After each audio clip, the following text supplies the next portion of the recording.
pues ya de salud global que pues pueda causar 40 millones de muertes en los próximos 25 años y se debe pues al uso excesivo y también inadecuado de antibióticos en la población humana, lo que pues ha permitido que estas bacterias desarrollen en sí su resistencia a los tratamientos convencionales, ¿no? Y como resultado, muchas de estas infecciones que más bien eran fáciles de poder tratar, ya se pueden volver mortales. Expertos pues advierten que está la necesidad de medidas urgentes pues para regular este uso de antibióticos y así pues poder fomentar el desarrollo de nuevos medicamentos.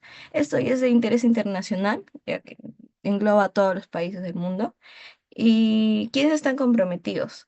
El lugar pues va a afectar a nivel global y especial pues con preocupación en países donde el acceso de antibióticos no va a estar bien regulado y en el tiempo pues ya se proyecta que pues será crítico en estos próximos 25 años.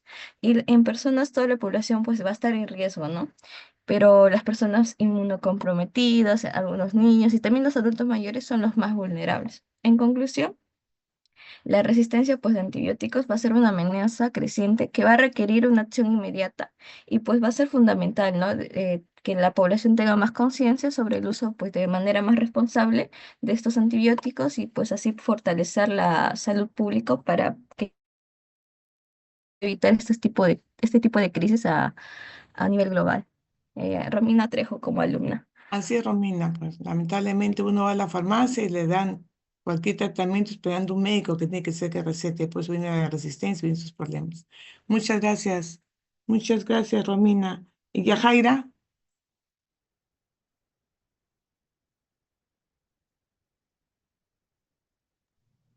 ¿Se puede visualizar, doctora?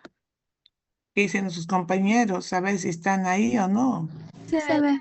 Muy bien, sí se ve. Gracias, Quita, pues. Ya, el título es la OPS emite una nueva alerta epidemiológica ante el aumento de los casos de fiebre amarilla en las Américas. La fecha que se dio el 31 de marzo del 2025, la semana epidemiológica 14. Bueno, la revista en periódico o noticiero fue, bueno, en la página fue en una página virtual de la misma Organización Panamericana de la Salud, que es la OPS, que también está relacionada con información de la Organización Mundial de la Salud. Y bueno, el resumen básicamente es que pues se emitió una alerta epidemiológica debido al aumento significativo de casos de fiebres amarilla en las Américas, porque se ha evidenciado un incremento de casos.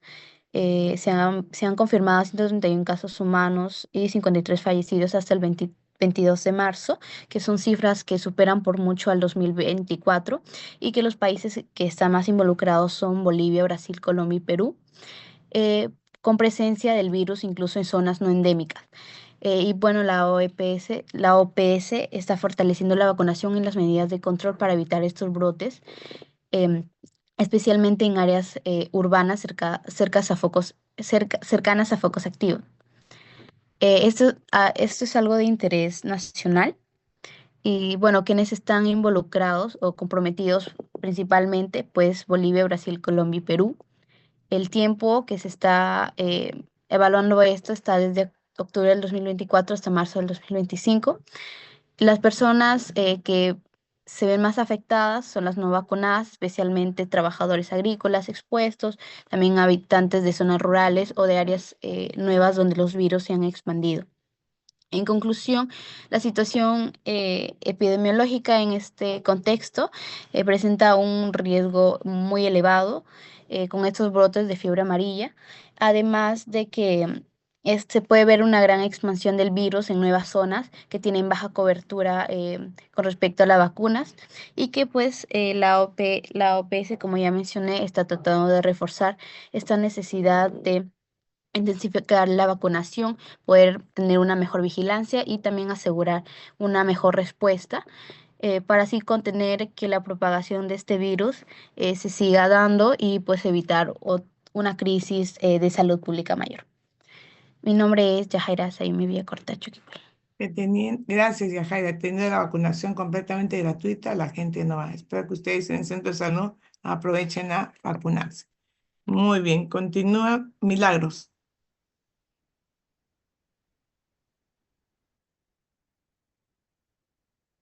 Doctora, buenos días. ¿Se puede visualizar? Sí se ve. Muy bien. Ah, ok. Ya, buenos días, doctora. En esta oportunidad voy a presentar el nombre de mi noticia, que es Perú avanza en la eliminación de VIH, ITS y tuberculosis con cooperación técnica internacional. La fecha de publicación es el 8 de abril de 2025, vendría a ser la semana epidemiológica número 10, y su fuente es la Organización Panamericana de la Salud. Bueno, el resumen de esta noticia es que Perú ha intensificado sus refuerzos para eliminar el VIH y las infecciones de transmisión sexual y la tuberculosis como problemas de salud. Con el apoyo técnico de la Organización Panamericana de la Salud y del Programa Conjunto de las Naciones Unidas sobre el VIH y SIDA, se está implementando estrategias para reducir en un 90% los nuevos casos y las muertes relacionadas con esas enfermedades. En comparación con los datos del 2010, las acciones incluyen el fortalecimiento de los servicios de atención integral, la mejora en el acceso a diagnósticos y tratamientos y campañas de sensibilización para prevenir la transmisión. Este interés fue nacional ya que ocurrió en Perú y pues las variables epidemiológicas comprometidas es la población afectada, que son las personas que están viviendo con VIH, ITS y tuberculosis y algunas poblaciones en riesgo. El factor de riesgo es la falta de acceso a servicios de salud, estigmatización y desconocimiento sobre prevención. Y el modo de transmisión que sería para el VIH y ITS, que sería el contacto sexual sin protección, transfusiones de sangre contaminadas y uso compartido de agujas. Y para la tuberculosis sería la inhalación de gotas respiratorias en personas afectadas. Y bueno, en conclusión, sería que los esfuerzos coordinados entre el gobierno peruano y organizaciones internacionales están encaminados a reducir significativamente la incidencia y mortalidad de VIH, ITS y tuberculosis. La implementación de estrategias integrales y el fortalecimiento de la salud son fundamentales para alcanzar estos objetivos y mejorar la calidad de vida de las personas afectadas. Bueno, la que habló es la alumna Sastre Carcena Milagros. Muchas gracias, Milagros. Efectivamente, nos seguimos con ese flagelo, el ITS, VIH, ¿no? Y también el tratamiento gratuito para personas que sufren de ello. Muy bien, Danisa. Sí, doctora, buenos días. ¿Me escucha? Y Jaira, ¿podrías apagar tu micro porque se escucha televisión o otra clase? Sí, doctora, ¿me escucha? Sí, pero justo le decía, ahí apagó. Perfecto, Danisa. Ya. Mm, ¿Se puede visualizar? Sí se ve, pero acuérdense que dijimos que era una hoja en Word, ¿no? Muy bien. Ay, La disculpe. has hecho así, pero no se hace. Ya, sigamos. Sí, bueno, la noticia epidemiológica sería, MINSA, más de 21.000 niños de 6 a 11 meses combatieron la anemia y más de 92.000 completaron su tratamiento. La fecha es del 2 de abril del 2025 y la semana epidemiológica 14. Em, la fuente es la plataforma digital del Estado peruano, el gov.p. Y el resumen de la noticia es que más de 21.000 niños, que representa el 30,6% de 6 a 11 meses, vencieron la anemia en el 2024 gracias al tratamiento proporcionado por el MINSA dentro del Plan Multisectorial para la Prevención y Reducción de la Anemia Materna Infantil. De que este plan va a abarcar desde el 2024 hacia años futuros, que va a ser 2030. Además que 92.202, que representa el 37,5% de niños de 6 a 35 meses, completaron su tratamiento. Esta noticia es de interés local, ya que existen regiones donde la anemia infantil tiene mayor prevalencia, como las regiones de la Sierra y Selva peruana. De interés nacional, ya que va a abordar un problema de salud público que va a afectar de manera significativa a la población infantil en todo el Perú, el cual es la anemia infantil. Como conclusión, tenemos que el tratamiento y seguimiento es impulsado por el MINSA y ha tenido un impacto positivo en la lucha contra la anemia infantil en el Perú, logrando así una mejora significativa en el número de niños recuperados y tratados, evidenciando la eficacia de las estrategias implementadas por el Estado. ¿Quiénes están comprometidos? Pues en el lugar es a nivel nacional Perú, el tiempo abril de 2025, personas, niños de 6 a 11 meses con anemia, niños de 6 a 35 meses con anemia que están llevando el tratamiento. Y bueno, mi nombre es Hernández Guerra Danix. Gracias, Danisa. Sea lista María Fernanda, por favor. Eh, Efectivamente, ¿no? Todo lo que hacemos contra la anemia y aún y el tratamiento gratuito, se les saca el dorsal que las mamás no les queda, por supuesto, porque el hierro en los niños es feo, entonces hay que combinarle con la comidita calientita para que pueda consumir. Pero sí estamos con bastantes anémicos, ¿no? El trabajo de investigación muy bonito puede ser eso. María Fernanda estuvo en la levantó la mano cuando recién iniciamos, ya creo que ya puedes exponer María Fernanda. Gracias, Vanessa.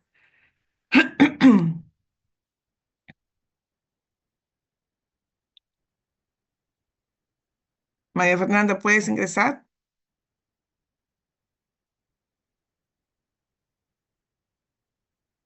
Entonces, ya queden clara. Sí, doctora. Un momento, por favor. Ya, Jacqueline. Hasta Jacqueline nos quedamos, por favor, ¿ya? Ya todos están apuntados, todos los que están ahí con su manito levantado. Jacqueline, por favor. Sí. Bueno, la noticia epidemiológica, el nombre de la noticia es Loreto, reportan 5 fallecidos en lo que va del año por dengue. La fecha de la noticia es el 8 de abril de 2025. La fuente es Canal N. El resumen de esta noticia nos dice lo siguiente. La región Loreto enfrenta una grave epidemia de dengue que ha afectado principalmente a las ciudades de Iquitos, Yurimaguas, San Lorenzo y Requena. Sin embargo, el virus ha comenzado a extenderse a localidades aún más pequeñas, lo que indica un avance hacia áreas rurales. Según la Gerencia Regional de Salud, hasta la semana 13 de este año se han registrado 5.225 casos de dengue y 5 muertes, de las cuales 4 corresponden a menores de edad. La proliferación del dengue en la región se debe principalmente a factores climáticos, pues Loreto atraviesa su temporada de lluvias conocida localmente como el invierno amazónico, lo cual favorece la reproducción del mosquito Aedes aegypti, transmisor del virus. ¿Quiénes están comprometidas? Las variables epidemiológicas son lugar, Loreto y zonas endémicas. Tiempo, semana epidemiológica número 15. Personas que viven o viajan a zonas endémicas. La conclusión es, se está tratando de controlar la propagación a través de una fumigación intensa, sin embargo, la ciudad aún se mantiene en epidemia.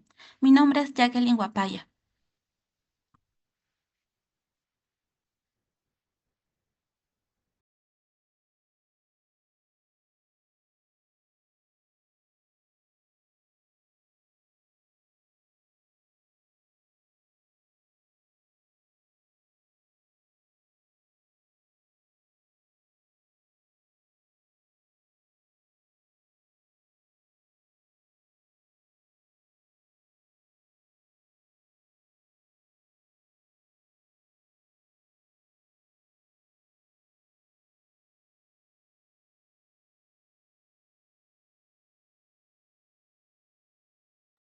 Muchas gracias, Danisa. Lo del dengue continuamos. Así es, seguimos con el fallecimiento de estas personas y vamos a terminar con Ana. Ana Cachata. Sí, doctora. Ya, preséntala ahí dejamos y tenemos al final continuamos, pero sí están apuntados todos, muy amables. Hemos empezado con Yamil, ¿no? A las 7 y, antes de las 7:40. Muy bien, para que puedan exponer y buenas noticias. ¿Se puede ver Puedes mi pantalla, iniciar, doctora? por supuesto que sí, Ana. Muchas gracias. Bien, el nombre de la noticia es ENSAP capacita profesionales de salud en vigilancia epidemiológica y control de brotes en 9 regiones. La fecha es el 11 de abril de 2025 y la fuente es el ENSAP, que es la Escuela Nacional de Salud Pública. El resumen de la noticia, la ENSAP en alianza con el CDC de Perú desarrolla un diplomado para fortalecer las competencias de profesionales de salud en vigilancia epidemiológica, inteligencia sanitaria y control de brotes. Participan profesionales de 9 regiones del país y el programa se basa en la metodología de aprender haciendo. Incluye elaboración de protocolos sobre enfermedades como el cáncer y diabetes. El interés es nacional y quienes están comprometidos, el lugar es Piura, Loreto, Lambayeque, Amazonas, Ica, La Libertad, Cusco y Lima. El tiempo se da en la semana 15. Eh, las personas son los profesionales de salud, autoridades sanitarias, el ENSAP, CDC de Perú y la Red Sur. La conclusión es que este programa de capacitación refuerza la preparación del personal de salud ante emergencias sanitarias, mejorando su capacidad de respuesta y cerrando brechas en la información epidemiológica a nivel nacional. Mi nombre es Ana Lucía Cachata Castañeda. Sí, la Escuela de Salud Pública atiende. Ustedes saben que la Escuela de Salud Pública, aparte del Ministerio de Salud, también capacita lo que es la vigilancia epidemiológica. Y realmente Ana nos ha hablado muy bien del ENSAP, donde ahí se capacita enfermeras, médicos, obstetras y todos que quieren hacer la parte de vigilancia epidemiológica, porque no solamente el médico puede hacerlo, sino también la enfermera. Muchas gracias a todos ustedes. Vamos a iniciar la clase. Estamos con 77 alumnos, no hay nadie en lista en sala para que entren, así que vamos a iniciar la clase. Un momentito, por favor.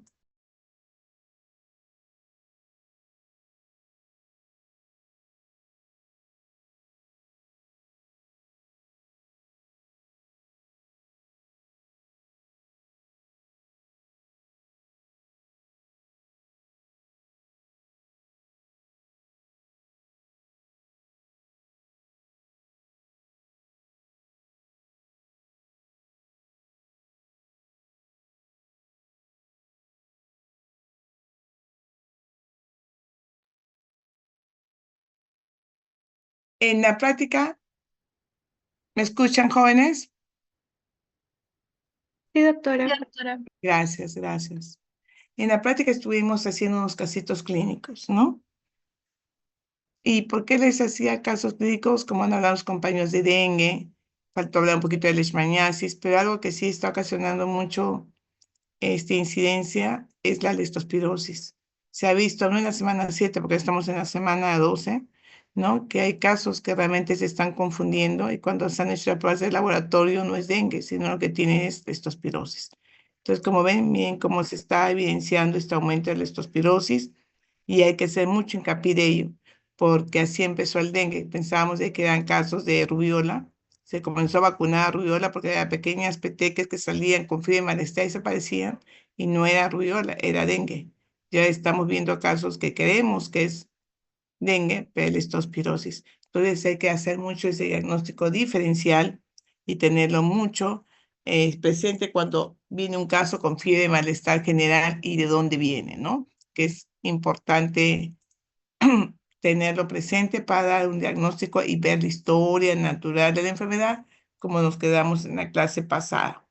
Así que en la clase pasada hablamos de la cadena de transmisión. La cadena de transmisión es el proceso cómo ingresa ese patógeno hacia el huésped a través de varios mecanismos, ¿no? Que dijimos, que puede ser un protozoario, una rickettsia, un hongo, este agente infeccioso, así como el reservorio que puede ser un animal, ¿no? Puede ser una persona. Y decíamos que habían enfermedades que entraban por la puerta, salían y pueden contagiar lo demás por mucosas, conjuntivas, la parte genitourinario y que el mecanismo de transmisión puede ser contacto directo, ¿no? Físico, cuando uno tose, cuando uno está con una persona, por también cuando uno usa la ropa de otra persona, por fomites en forma vertical de la madre al hijo, por su propagación, todos comemos de una fuente y nos propagamos, o por simplemente como hemos tenido el COVID, no estornudamos y yo estornudo, contagio por las gotitas de Fluger y seguimos contagiándonos, ¿no? Y también cuál es la puerta de entrada. Generalmente la puerta de entrada puede ser respiratoria, como con sus compañeros, la digestiva, la piel. La leptospirosis es una marcada, se puede decir, entrada de esta enfermedad por la piel. Generalmente aquellas personas que trabajan en lo que son desagües, ¿no? Agricultores, meten su manito y no saben que su manito por un simple lesión que tenga en su uñita o en su dedito, en las yemas del dedo, pues por ahí entra, sí es chiquitísimo y entra y produce esta enfermedad. Y, por supuesto, hay que ver la persona susceptible, ¿no? Aquella persona que tiene lesiones en la mano, aquella persona que no está bien alimentada, que no está vacunada. Entonces, ahí viene el problema. Entonces, vamos a empezar diciendo que también hay agentes infecciosos y ahí tenemos lo que hablábamos, ¿no? Decíamos que vean los metasuarios, como son los cactus americanos, los protozoarios, la diarrea lamblia, ¿no? La amebestolítica, las bacterias, el virus Cholerae, Yersinia pestis, Mycobacterium tuberculosis, el virus. Tienes el dengue, la rabia, el VIH, tienes, ¿no? ¿Cuántos agentes infecciosos? Los hongos, Candida albicans, y así sucesivamente. Entonces, estos son los agentes en los cuales hay que tener mucho cuidado con todos estos contactos para que estas enfermedades no avancen. También tenemos agentes no biológicos como son la parte química, como son pesticidas, gases, ¿no? Y otros fármacos que pueden también hacernos daño, como nos han explicado a sus compañeros, y la parte física, ¿no? El ruido, el calor. De ahora que estamos en un cambio, hemos estado de calor, está haciendo frío, y ahí vienen esos problemas, ¿no? Luego estar en una temperatura muy alta, estamos en una temperatura baja con bastante humedad. Tenemos también la parte física, ¿no? Fuego, los incendios que están produciendo, exposiciones y radiaciones, entre otras. Entonces, hay que ver que la parte no biológica también nos hace daño y son puerta de entrada para desarrollar una enfermedad. Cuando hablamos de la gente, pues el agente puede ser, como hemos hablado, esta sustancia química, estos microorganismos, la parte biológica, sí que son necesarios para que se produzca la enfermedad.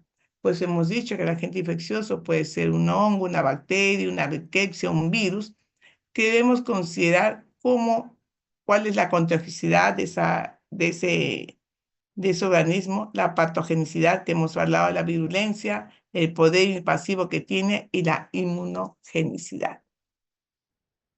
Estos son conceptos que se tienen para ver cómo entran pues estos organismos al cuerpo y puedan desarrollar realmente la enfermedad, ¿no? Cuando hablamos de patogenicidad estamos hablando pues esa capacidad de producir un proceso infeccioso, ¿no? Que cuando decimos patogenicidad pues entra y la persona se enferma, ¿no? Decimos, mire, está desarrollando la enfermedad, es un agente muy patógeno, y entre ellos decimos que los que tienen una alta patogenicidad, ¿quiénes son? La rabia, el SIDA, ¿no? La varicela son altamente patógenos. Y cuando hablamos, este germen es muy virulento, porque estamos viendo la dosis letal media o mínima para que pueda producir la muerte de una persona, ¿no? Por ejemplo, el ébola, de una virulencia terrible. Y la infectividad, ¿no? Que es esa capacidad que tiene este germen de poderse entrar, instalarse en el organismo y producir esta lesión en la persona. Cuando hablamos de relación de infectividad, estamos hablando de esa situación en que la persona se enferma, pero con un mínimo de partículas que pueden entrar a ella. Entonces decimos, ¿quién infecta más? ¿De hepatitis B o el VIH? ¿Qué dicen ustedes? La hepatitis B. Hepatitis B. Muy bien. Entonces decimos que si una persona pues pueda lesionarse está operando y no está vacunado, tiene mayor probabilidad de que tenga, lamentablemente si la persona, el enfermo tiene hepatitis B, de contagiarse que cuando uno tiene su hepatitis, pero cuando uno tiene su VIH. Miren la cantidad pues de efectividad que tiene alta la la probabilidad de poderse contagiar a esa persona, de enfermar. La mutagenicidad es muy importante ver esta propiedad de este microorganismo, porque altera y cambia. Por eso es que ustedes miran, doctora, cómo hemos sacado rápidamente una vacuna contra el COVID. ¿Y qué pasa con el VIH-Sida? ¿Por qué no podemos sacar? Porque es altamente para mutando. Por eso es que no podemos dar una vacuna específicamente para el VIH, o si no estarían vacunados y no habría problema. Ese es el problema de ese virus. Y la antigenicidad también, ¿no? Porque puede actuar como un antígeno, ¿no? Actúa también esta capacidad para tener anticuerpos, y la especificidad es porque cada germen o cada microorganismo tiene sus propias características que lo puede hacer resistente o sensible a que la persona pueda tener una resistencia hasta ellos, o cuando demos un tratamiento, este puede ser sensible también a ello. Entonces, con todo ello, nosotros hemos hablado que tenemos a veces infecciones inaparentes, ¿no? A veces nos pica el zancudo y puede ser que tengamos dengue, pero por la resistencia de la persona, uno dice, ah, no, tengo un pequeño malestar o no he tenido nada, a lo mejor hago un tamizaje, le saco la prueba y realmente tiene dengue, pero la persona no tiene ningún signo ni síntoma, ¿no? Entonces, también sucede en ellos. Entonces hay que ver qué pasa con la patogenicidad, la virulencia y la letalidad para que en un caso inaparente puede llegar a través de la virulencia a ser un caso grave o fatal. Es por ello que también es muy importante ver quién es el reservorio, ¿no? ¿Dónde se va a multiplicar este microorganismo? ¿Cómo va a penetrar, entrar a la persona, a un animal? Y hay que ver si es un reservorio humano, ¿no? Que es también muy importante porque las medidas de control pueden ser inclusive mejor que es un reservorio animal. Se imaginan el animal, ver cuál es el reservorio, ¿no? Como decíamos, la leptospira, que es un reservorio de las ratas. Ver cuál es la rata, pues, que está infectada, ¿no? ¿Cuál es el murciélago que tiene rabia? También. Entonces también hay que ver el reservorio del agente infeccioso, ¿no? ¿Dónde puede estar? Puede ser un artrópodo, una planta y el reservorio extrahumano, ¿no? Cuando realmente nos contaminamos o infectamos por otros reservorios que pueden ser por varias enfermedades de la persona, no por un contagio como es la brucelosis, la peste, la rabia, que es transmitida por los animales. Aparte que tenemos condiciones zoonóticas, ¿no? Como la rabia, ¿no? En las cuales nos pueden contagiar enfermedades como la leptospirosis. La leptospirosis es una zoonosis muy marcada. Entonces son los reservorios que puede ser un humano, un agente infeccioso, puede ser un reservorio humano o simplemente la zoonosis, como ayer hablaban de la gripe aviar, entre otros. Así tenemos que es muy importante ver cuáles son las fuentes de infección. Las fuentes de infección disculpen que me trabo un poquito porque, por ejemplo, entra ahorita Lara, Jean Paul, Ricardo, Lara. Entonces entran y me cortan porque en la presentación la cortan y por incluirlo, ahí viene el problema, porque ya son 8:25 y realmente que esté la señorita delegada ya no voy a permitir ningún ingreso más. Nada, excepto que me diga que salió y volvió a entrar, sí. Gracias. Ya. Entonces, cuando hablamos de las fuentes de infección, estamos hablando que pues esa persona que tiene brucelosis, que tiene tifoidea, ¿no? Que tiene hepatitis, que puede ser un portador, un animal enfermo, que puede ser un reservorio inanimado, como es lo del carbunco, ¿no? Y por supuesto, para ellos hay que darles pues las mejores medidas técnicas, como nos tuvieron a nosotros en un confinamiento, ¿no? ¿Qué pasó con el COVID? No sabíamos, todos confinados, todos aislados en cuarentena y nadie salía de su casa. Es lo que se trató de hacer la mejor medida técnica para que no sigamos contagiándonos, ¿no? Entonces, dentro de las medidas de cómo entran estos microorganismos al cuerpo, tenemos la parte conjuntiva, que hemos hablado, respiratorio, digestivo, genitourinario, piel y mucosas. Entonces, para ello, lo mejor es tener educación para la salud. Si yo les digo que nos estamos contagiando a través de la puerta de entrada por el COVID, ¿cuál sería la mejor educación para la salud, señores, señoritas? Uso de Sabemos que, mascarillas. perfecto, muy bien, uso de las mascarillas, ¿no? Si estamos viendo por la vía placentaria, ¿cuál sería qué tendríamos que hacer? Métodos de protección sexual físicos. Claro, sea en genitourinario, pero en placentaria, Parto por cesárea podría ser. ¿ya? Por lo que se da ese VIH. Y también cuidarla, ¿no? Porque acuérdate que una paciente con sífilis no puede tener un parto así, como una persona con VIH, y felicito su intervención muy bien por cesárea, ¿no? Y a su vez también tenemos que también mecanismos de transmisión, por contacto directo, gotitas de Fluger, objetos personales, agua, alimentos o vectores. Entonces, para ello es importante esterilizar, pasteurizar. ¿Por qué pasteurizamos? ¿Qué tiene que ver la pasteurización con todo el mecanismo de transmisión? Para eliminar bacterias y virus que pueden ser transmitidos en la secreción de la leche, por ejemplo. Por ejemplo, ¿qué enfermedad? La Brucelosis. brucelosis. Muy bien, les felicito que estén interviniendo. Por gotitas de Fluger, ¿cuál sería? Podría ser la gripe. Como la gripe. Así es. Estornudo y un estornudo llega hasta 1,5 metros, por si acaso. Por agua, El cólera. muy bien. Vectores, ustedes son expertos en vectores. Vectores, Dengue. Fiebre Dengue. amarilla. Chico. Chikungunya. uy, son pero lo máximo ustedes. Espero que así responden. Y por contacto directo,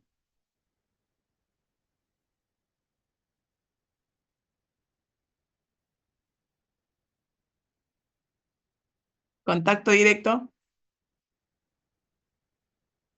Infecciones de transmisión sexual. Infección de transmisión sexual. también ahí tienes viruela del mono, ¿no? Entre otras. Muy bien.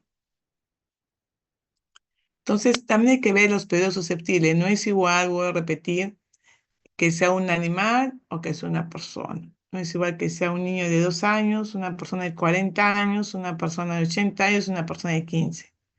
Porque también hay que ver cuáles son las condiciones de este hospedero. ¿Es alérgico? ¿Cómo está su inmunidad? ¿Está protegido? ¿No? Para que este germen pues se aloje y propague la enfermedad. Por eso ahí está.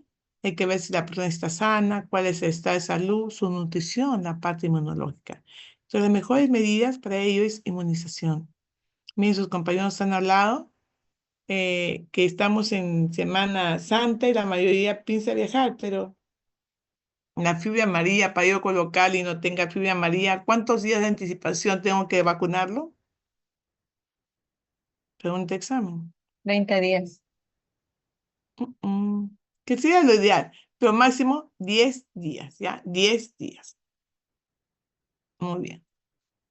Entonces, cuando hablamos del hospedero, el hospedero también es esa persona, hay que ver la piel intacta, las membranas, las mucosas, porque son fáciles de penetrar. Como aquí dijimos, por la piel que no está intacta, la leptospirosis, ¿no? Tienen una lesión en el pie, se sacaron un pellejito, la mano, ahí se contagiaron, ¿no? También hay que ver, pues, las condiciones de la tos, el estornudo. A veces uno es chistoso, ya estornuda, che, se estornuda y no, pues siempre tiene que coger un pañuelo, un papel y taparse la boca, ¿no? Y por supuesto, los mecanismos de defensa que tiene la propia persona, como son la acidez gástrica, los anticuerpos, y con ellos se suman, pues, la edad, el sexo, el grupo étnico, el estado nutricional, que son muy importantes. Entonces, cuando hablamos de la susceptibilidad, no decimos que esa persona tiene pues suficientemente la cantidad de poder dar una respuesta oportuna y protegerse contra la enfermedad. Una persona es susceptible, ¿no? Depende por muchas causas. Y la resistencia, pues la defensa que tiene ese mismo organismo, ¿no? Para poder dar una respuesta oportuna frente a esta invasión de estos microorganismos. Pero cuando hablamos de inmunidad, estamos hablando pues de esta resistencia en las cuales ya funciona la parte fisiológica, con respuesta a anticuerpos, citoquinas y todo lo demás, como nos habló muy bien su compañero el día de ayer en prácticas, ¿no? Nos hizo una parte fisiológica de cómo le habló de los macrosomas, de las citoquinas, de todo en relación, cómo estaba la defensa de nuestro organismo frente a estas toxinas de estas enfermedades. Entonces, cuando hablamos de ello, hay que ver la inmunidad que tiene la persona. Entonces, cuando hablamos de inmunidad, hablamos de una inmunidad activa y una inmunidad ¿qué? Pasiva. Cuando hablamos de una inmunidad activa, estamos hablando de esa enfermedad natural, ¿no? De esa respuesta natural en las cuales, bueno, uno tiene pues su resfrío y automáticamente tienes una respuesta y te curas, ¿no? O esa en las cuales pues tienes va a dar tu influenza, como están vacunados contra la influenza, y una respuesta, ¿no? Una buena respuesta, tienes buena inmunidad para que no te dé la enfermedad. Y cuando hablamos de inmunidad pasiva, pues tenemos a través de la vía transplacentaria, ¿no? ¿Cómo cuál sería? A ver, hay personas que tienen ciertas enfermedades que a través por la placenta le pasan a los niños. Por eso es que a veces los niños cuando están dicen, pero ¿cómo no le da la enfermedad? Porque la mamá le ha pasado los anticuerpos, ¿no? Dice que inclusive anticuerpos. Dígame. ¿Puede ser toxoplasmosis, doctora? No, la toxoplasmosis es bien terrible. Al contrario, la toxoplasmosis, si le da a la mamá, ¿no? También le va a dar al niño. Ese niño va a nacer pues terrible, ¿no? No, estamos hablando de inmunidad, ¿no? La inmunidad, no estamos hablando de la enfermedad, sino porque es inmune, porque tienes una resistencia que no tengas la enfermedad, tu cuerpo responde. ¿No? Por ejemplo, si la mamá ha tenido, supongamos, varicela, ha tenido rubiola, le da hasta los 6, 7 meses una inmunidad pasiva para que el niño no lo tenga, pero de todas maneras es necesario vacunarlo.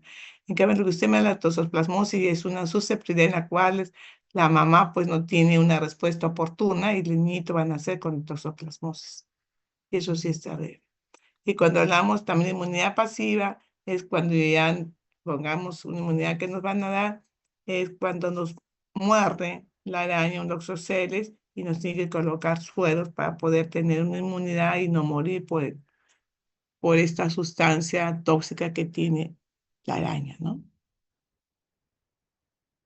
Entonces, cuando hablamos de sí, de lo que es el portador es esa persona donde alberga este microorganismo y esto lamentablemente a que a través de sus signos y síntomas es causante de que la otra persona se infecte. Es decir, el portador es el responsable de transmitir la enfermedad. Tenemos portadores en incubación, ¿no? Portadores asintomáticos, por ejemplo, en incubación, un portador en incubación cuando tiene el dengue. Me pica el zancudo, ¿no? Y ya soy portador, pero el pine otro zancuito me pica y le pica a mi compañero y le contagia. No, por todos esos asintomáticos también tenemos. Hay personas que han tenido a lo mejor tifoidea y no saben qué han tenido, se le ha pasado, pues es un portador de tifoidea. Hay portador convaleciente, como en el sarampión. Uno dice, ya se me pasó el sarampión, estoy escamándome, pues es donde contagia también. Hay portadores transitorio breve y también portadores crónicos, como también uno de los ejemplos, el que tiene la tifoidea, ¿no? Y comenzamos con las enfermedades que la voy a hacer sumamente rápido porque ustedes ya lo conocen y dominan mejor que yo. Me imagino que lo habrán llevado en parasitología, ¿no? Cuando hablamos de malaria, hablamos pues de qué? De un plasmodium viva, que puede ser reservorio de la persona y el vector siempre va a ser el anófeles, ¿no? La distribución, ya saben que es por toda costa, selva, por todo lado de nuestra parte del Perú y el periodo de incubación es de 7 a 14 días, ¿no? Y la susceptibilidad es general. ¿Por qué susceptible? ¿Hay vacuna contra la malaria? Pregunto.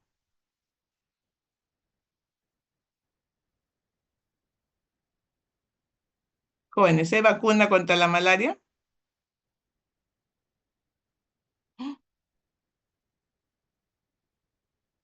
¿Nada? ¿No conocen? No hay. No hay contra la No, malaria. doctora. No hay. Por eso la susceptibilidad es general. Todos somos susceptibles a tener malaria. Inmunidad no hay. O sea, a mí me da malaria y me vuelve a dar y me vuelve a dar y me vuelve a dar. Por eso es que me he pasado un rato hablando de la inmunidad, ¿no? ¿Se acuerdan?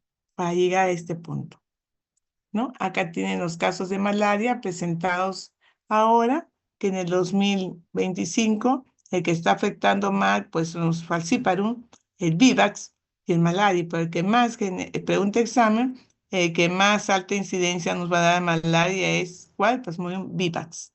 Y de ahí, ustedes saben por qué tenemos en el escudo un arbolito. ¿Qué arbolito es?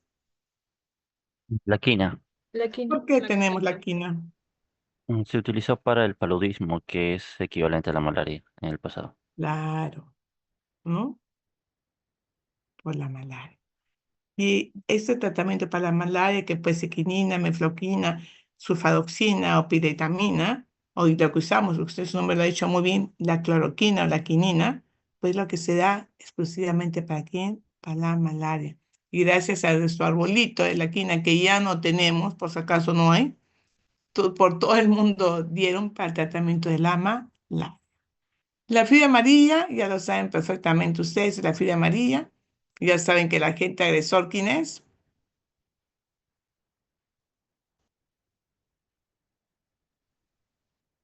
El agente agresor, que es una bacteria, ¿no? No, es Ah, un es Un un virus. virus. El Virus. virus. Es un Hay virus. virus. Muy bien, un flavivirus. Y lo que pasa que este agente agresor, ¿no? que es un arbovirus, cuando sucede, está acá en el Perú, lo llamamos fiebre amarilla. Cuando está en el Nilo, tiene el virus de Nilo de este. Cuando está por otro lado, siempre aquí en donde encuentran el valle, donde encuentran el zancudo que transmite la fiebre amarilla y obtiene ese mismo nombre, pero realmente es el mismo virus, el mismo arbovirus de la familia Flavavidae. El vector siempre va a ser una ES, una Ameus, un Amoebus, ¿no? Y el reservorio, lamentablemente, es esa persona infectada que no ha sido vacunado. También se dice que puede a los monos. La transmisión es ¿de qué? A través, ¿por quién? ¿Cómo se transmite esta persona? A través de la picadura, que dice que es por piel. Y el periodo de incubación uno llega después de 10 días, estoy mal, tengo ictericia, me siento decaído, estoy mal. Estamos haciendo ya la enfermedad porque hemos tenido 10 días de periodo de incubación. Nosotros hemos hablado de incubación, por si acaso. Cuando hablamos de transmisibilidad, pues la persona lo transmite, no. ¿Quién transmite la enfermedad? Vector. Los vectores. El propio mosquito. El propio mosquito cuando una persona hace su viremia, ¿no? Está completamente con su carga viral, el mosquito le pica, va y le pica a la otra persona y lo transmitió. Por eso existe un ciclo urbano y un ciclo selvático, ¿no? Y eso imagino que los habrán enseñado a ustedes en parasitología. A su vez, acuérdense que dicen que tiene mayor susceptibilidad a aquellas personas que viajan en zonas endémicas. Por eso es aconsejable que las personas se vacunen. ¿Y quienes viajan en esas zonas endémicas? Generalmente personas de 15, 35 años o 40, en los cuales van a buscar la tala de árboles, van a hacer aventura, y si no están vacunados o van solamente de turismo, van a salir con enfermedad. La inmunidad, pues la inmunidad dice que protege 30 a 35 años, ¿no? Pues importante que siempre se vacune contra la fiebre amarilla, ¿no? Asimismo hay que ver, ¿no? Si esta paciente no está vacunado, cuál es la susceptibilidad que tiene, su resistencia, es muy baja la sensibilidad y realmente la persona hasta puede fallecer. Y hemos visto casos de fallecimiento que han podido ser evitados solamente porque no han sido vacunados. Entonces, la distribución que tenemos es a nivel de toda América, ¿no? Especialmente América del Sur, tenemos en Ecuador, en Bolivia, ¿no? En los cuales hay en las cuencas, tenemos en el Amazonas, en Tambopata, en todos, ¿no? Hasta por la parte de Puno, en Inambari, ¿no? Entonces, es importante que uno sepa que cuando uno va a esas zonas, pues tiene que estar protegido contra la fiebre amarilla. Las medidas de prevención, pues ya sabemos, ¿no? Que pueden ser, en primer lugar, siempre la vacuna antiamarílica. Acuérdense que tiene que vacunarse 10 días antes y, por supuesto, es una vacuna que se coloca una sola vez por vía subcutánea y en mayores de 9 meses. Justo sus compañeros le decían porque habló uno de sus compañeros por la fiebre amarilla, ¿no? Y estábamos diciendo, cuando habló Yamil Valentín, Yamil, ¿no? Estaba hablando el primerito que expuso y me decía que es importante vacunarse. Yo le digo, a una persona de 80 años tenemos que vacunarlo si viaja. Es un caso real, ¿ah? Ayer me llamó una persona de 82 años y me dice, doctora, voy a viajar a Egipto y no me quieren dar el boleto si no presento mi carné contra la fiebre amarilla. ¿Se le vacuna o no? ¿Qué dicen? Mm, 82 años, ¿ah? Chicos, ¿se le vacuna o no? ¿Qué dicen, jóvenes? Sí, es importante porque tiene más de 60 años. Lo ideal sería que vaya vacunado, a pesar que pues, la demografía de Egipto es una zona más árida. ¿Qué más dicen? ¿Se le vacuna o no? Está muy Se bien. vacuna. ¿Le vacuna? ¿Usted va a vacunar? No se vacuna. ¿La vacuna? No, no se No, vacuna. no se vacuna. Realmente es algo muy especial. La vacuna solo está indicada desde los 9 meses hasta los menores de 60 años. ¿Por qué? Porque acuérdense que todas las vacunas tienen efectos, unos posibles efectos postvacunales, ¿no? Así como puede haber un simple dolor, un simple eritema, una pequeña alza térmica, ¿no? Dependiendo a quién vacuno, ¿no? Entonces, si la vacuno a esta persona contra la fiebre amarilla, pues puede tener esa persona un dolor, es una persona de 82 años, va a tener cefalea, mialgia, también va a tener puede tener un choque anafiláctico y sobre todo de mayores de 60 años se ha visto que puede hacer que les dé encefalitis. ¿Lo vacuno o no?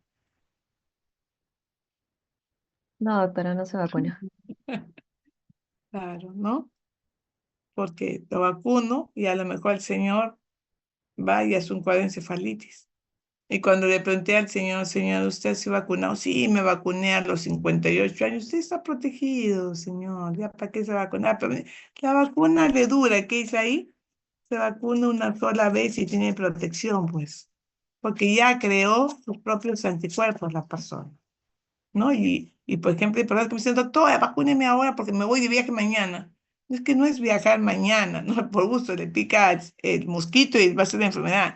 Tiene que vacunarse mínimo 10 días para que pueda tener su cuerpo un anticuerpos y pueda reaccionar frente a ellos, ¿no? Y sobre todo cuando dice, voy a vacunar a mi hijito, tiene 8 meses, tampoco. No se vacunar a los menores de 9 meses. Acuérdense, ¿ya? Ni a mujeres en el primer trimestre de embarazo, porque dicen, doctora, voy a viajar, mi hijito tiene 3 meses, ¿lo vacuno? No lo puedo vacunar al niño.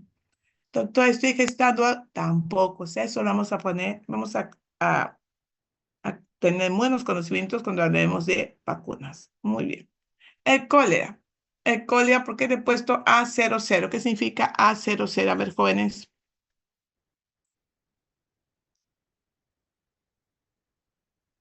Parece la clase. Ustedes saben que yo la clase las dejo. Ustedes la clase ya están, se las dejo tal como están acá. No aumento nada ni coloco nada.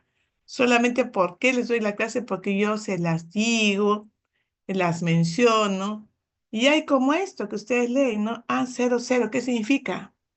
Porque ustedes pueden decir, Doctora, Enfermedades infecciosas intestinales. ¿cómo, hijita? ¿Qué?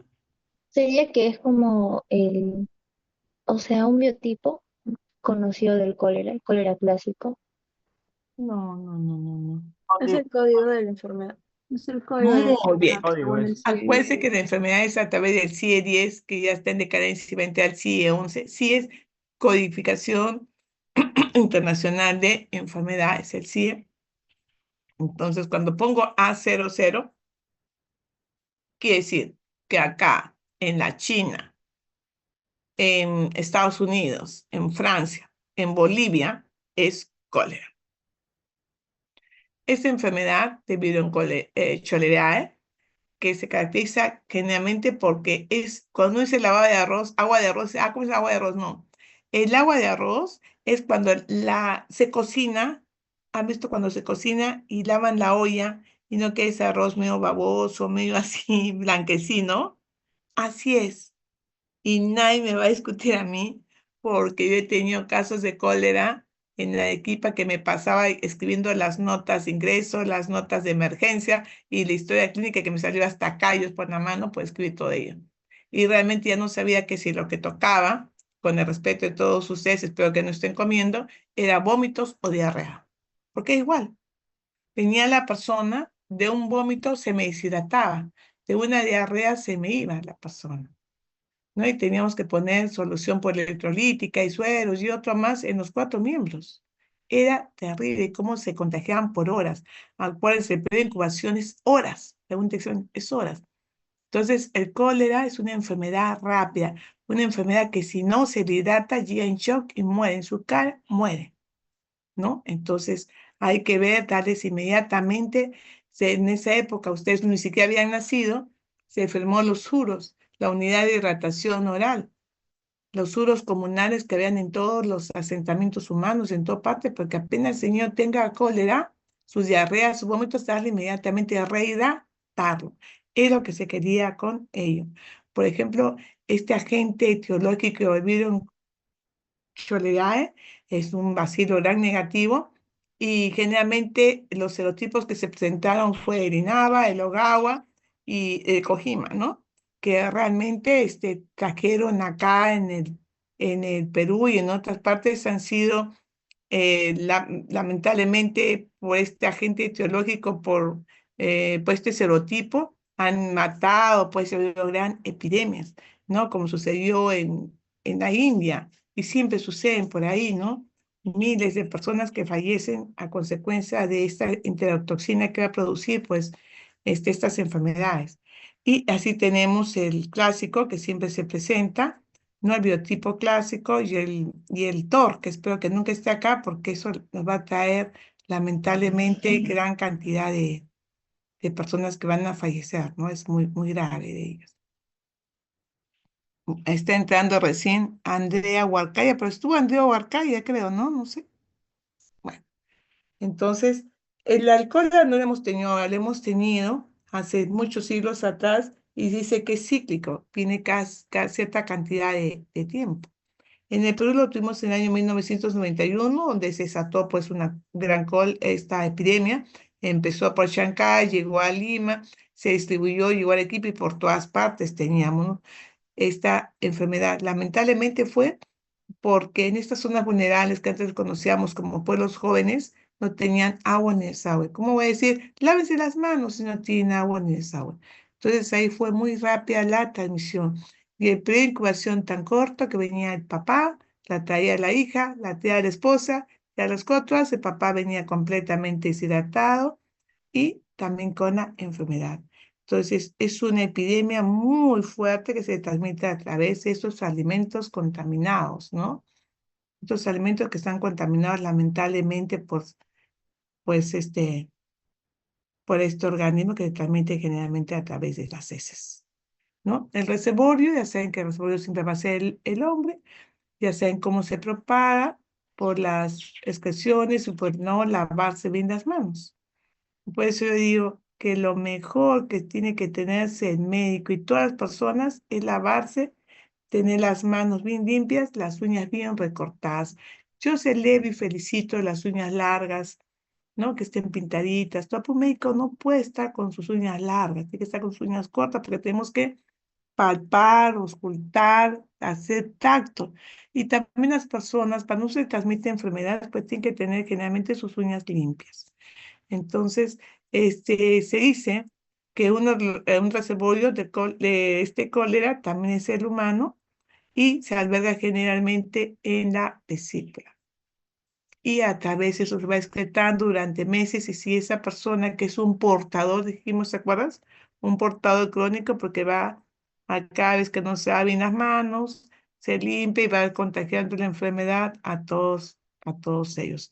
Hace poco, en el año 1991, tuvimos acá, pero hace 4 o 5 años se presentó en Haití, ¿no? Porque también tiene unas condiciones muy, muy buenas, salúbricas y es fácil eh, la transmisión de enfermedad en esas zonas.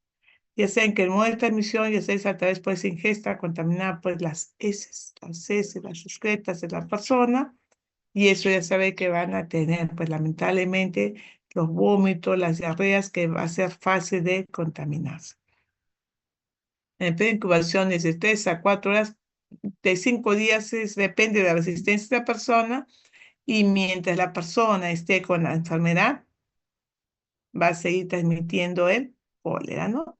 El tratamiento, pues, es importante darlo porque a través de ciertas tabletas que yo no les voy a dar el tratamiento porque es fácil darle el tratamiento, hemos podido controlar el cólera porque se le da antibióticos. ¿No? La susceptibilidad, no hay vacuna, crearon una vacuna contra el cólera, pero no se ve que ha sido muy efectiva, pero la transmisión del cólera, si la persona no está con muy buena parte salúbrica, pues es 100% que le va a dar la enfermedad, ¿no? Se dice que hay anticuerpos que la madre pasa por la vía transplacentaria al niño y que si la mamá ha tenido cólera, a lo mejor el niño no puede tenerlo, ¿no? Pero la inmunidad puede provocar anticuerpos y puede proteger para una nueva reinfección, pero le puede volver a dar la enfermedad. Cuando hablamos de letalidad, sí, tenemos una letalidad bastante alta. Hemos tenido, dependiendo por qué no se le da un tratamiento oportuno al paciente. El paciente fallecía por una deshidratación, fallecía por un problema también ¿qué pasó? Fallecía por un problema de no darle un tratamiento oportuno y sobre todo por no hidratarlo, entraba con un shock y fallecía la persona. O en lo caso contrario, hacía un problema de un problema renal agudo también, porque la persona de tanta administración de líquidos no orinaba, ¿no? Entonces empezó con insuficiencia renal aguda o de tanto líquido que le daba, terminaba la persona con un edema pulmonar. No son mucho que han podido hablar todo el día hablando de estas enfermedades. Pero la mejor medida de prevención a nivel del Perú, a nivel internacional, es que cuando hablamos de A00 ya sabemos que hay un brote de cólera y sobre todo el mejor tratamiento es tener una buena salubridad, un buen saneamiento básico y sobre todo un buen abastecimiento de agua, ¿no? Agua potable. Cuando hablamos de otra enfermedad, hemos hablado de leishmaniasis, es una enfermedad que generalmente vamos a tener zonas rurales, producida por quién, por la leishmania. Ustedes ya saben que hay la leishmania cutánea, difusa, mucocutánea y visceral, ¿no? Entonces son las 4 formas que se presentan de la leishmaniasis.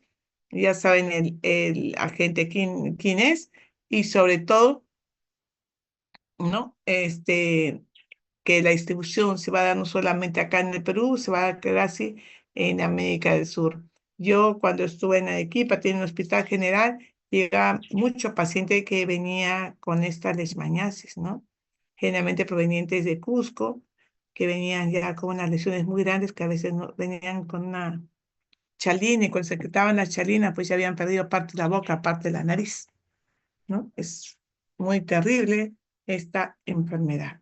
Entonces, todo porque es por la picadura del mosquito. No se transmite, les vuelvo a decir, de persona a persona, pero es importante, ¿no? Que cuando uno va a esa zona donde hemos encontrado este Phlobotomus, que va a producir, ¿no? La hembra, que siempre pica, te va a producir enfermedad, hay que tener mucho cuidado. En el Perú la conocemos como la titira o manta blanca, ¿no? Inclusive a otros le dicen la chuspi y en Cusco le dicen el quitis, ¿no? Que porque trae la leishmaniasis. Acuérdense que hay los dos mosquitos, tanto la leucemia, ¿no? Cualquiera de ellos te va a producir pues la enfermedad, tanto en casa, dentro de la casa, o también cuando uno esté por caminos menos selváticos. El periodo de incubación es 2 semanas. Y mientras las lesiones no se curen, existe el riesgo de que estos flebotomos te piquen y sigan picando a otra persona. Por eso les vuelvo a decir de que no les digo, en una fuerza armada los llevaron a ciertas personas, a ciertos agentes, a pararse en el río por el Brain, a decirles que tenía que tener valor si estaban si se quedan en el río solamente con una ropa de baño.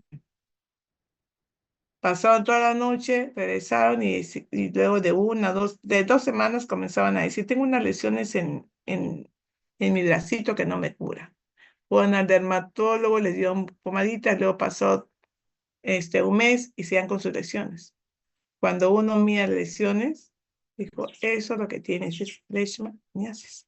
Y más de 120 personas tuvieron leishmaniasis. Se les dio tratamiento oportuno, pero hay que ver qué secuelas puede tener, ¿no? Entonces, la susceptibilidad es toda persona que somos susceptibles y que no tiene la vestimenta adecuada. Si voy a esa zona endémica, no puedo ir con un short, pues con una ropa de baño, quedarme toda la noche en el río, ¿no? Tengo que ir con mi manga larga, protección, repelentes, y la inmunidad, pues no protege a que te dé otra, ¿no? Lamentablemente, la letalidad es de la cutánea, bueno, es baja, pero su diseminación es rápida. Otro tenemos el tifus exantemático que ya no está bajando. En el Perú le hemos tenido en Cusco, Apurímac, ¿no? A través del piojo, ¿no? La moda de esta misión, ya saben que cuando lo frotan, trituran al piojo, y eso se ve que están sacando lo muerto, lo jalan con la uñita, el piojito muere a través, ¿no? De ello sale, pues, la riqueza y se contagia uno a otro. El periodo de incubación es prácticamente 2 semanas, 12 días, y el paciente se vuelve infectante, pues cuando el piojo está cuando es dado por el piojo, nos aplica el piojo, lo tenemos el piojo, nos hemos contagiado 2 o 3 días. Susceptibilidad, todos somos susceptibles. De inmunidad, pues dice que confíe esa inmunidad cuando ya hemos tenido, y la letalidad puede ser de 10 a 40%. Otra enfermedad que ha sido causante, ya que a lo mejor me van a presentar a ustedes en la tarea, porque se le ha dejado una tarea a ustedes, ¿no? ¿Qué pasó en la época antes de Cristo? ¿Qué enfermedades hubo? Y una es la peste. Entonces, la peste, ya saben que es producida por la Yersinia pestis. Su distribución es en el Perú y también parte en América, en Asia. En África se tiene aún más. El vector saben que es la pulga, ¿no? Y esto te va a dar solamente por la picadura de la pulga. Vas a tener una peste bubónica o también una peste neumónica, dependiendo dónde se va lamentablemente a localizar, pues, este bacilo gran negativo. Pero incubación puede ser de 2 a 6 días. Las transmisiones, cuando la pulga lamentablemente infectada te va a picar. La susceptibilidad, dicen que la enfermedad la puedes volver a adquirir, no es susceptible. La inmunidad puede ser relativa o temporal, y la letalidad, pues, es baja, pero cuando te da la parte neumónica que se le dio en aquellas épocas, donde hubiera la peste, pues morían por la parte neumónica con tos, y era causante de gran mortandad, ¿no? Una alta mortalidad que se produjo en esa época. Otra es la poliomielitis, que generalmente la poliomielitis es producida por un virus. Si se transmite persona a persona, también vía mano-boca, por la parte fecal, ¿no? Entonces, la transmisión es por el polivirus y puede ser en 72 horas. Ustedes ya no han visto estos casos de poliomielitis, pero sí algunos que sus abuelitos les contarán, o sus papás, de unos niños que eran niños, perdón, en esa época eran niños, que usaban los niños fierritos, porque había una lesión, pues, a nivel del sistema nervioso que producía, porque la persona, pues, no pueda caminar y tener una lesión, pues, muy grande a nivel de miembros inferiores. Es lo que miramos, ¿no? Susceptibilidad: si una persona no está vacunada, te va a dar polio. La inmunidad inmediatamente te va a dar la vacuna. La letalidad es de 2 a 20% por estas lesiones a nivel del sistema nervioso central. Sí, le hemos padecido, e inclusive hasta lo último se ha visto gente que presenta estas secuelas de esta enfermedad. El dengue, yo no voy a hablar del dengue porque ustedes saben mucho más que el dengue. Saben que es por picadura ¿de quién? De un virus, ya sea de 1, 2, 3 o 4. Ya saben que puede durar de 4 a 6 días. ¿De dónde viene? De inmunidad. La letalidad, sí. La letalidad, lamentablemente, cuando está un dengue hemorrágico, pues es terrible y falleces, ¿no? Falleces, lamentablemente, por este shock que vas a tener, ¿no? La Bartonella, ¿de quién hablamos cuando hablamos de Bartonella, jóvenes? Para yo no hablar sola. A ver, La Bartonella. ¿Quién estudió la historia natural de la Bartonella? Daniel Alcides Carrión. Muy bien. Daniel Alcides Carrión. Acuérdense que la Bartonella tiene que tener pues un hábitat importante. Se dice que vive sobre 600 a 2.800 metros sobre el nivel del mar. Porque ¿quién te va a dar? La luxomía.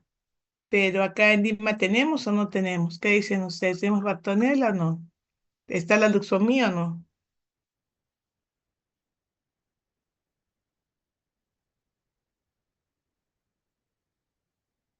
¿Qué dicen? ¿Hay o no?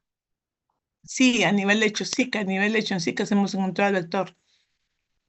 Falta que una persona venga con Bartonella, está el vector, le pica y sigue contagiando a los demás. Pues sí lo tenemos.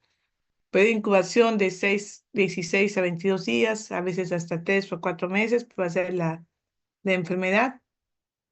La enfermedad, un periodo de transmisibilidad, ¿no? Desde semanas antes de la enfermedad, inclusive dice que puede transmitirse a través de varios años, dicen, ¿no? Por las lesiones mucosas que puede tener, la inmunidad, ¿no? Dada también por esta enfermedad de Bartonella, fiebre orolla y todo lo demás, pues puede volverse a repetir. No tenemos una inmunidad segura. La letalidad, sí. Si uno es bien tratada, pues lamentablemente fallece la persona.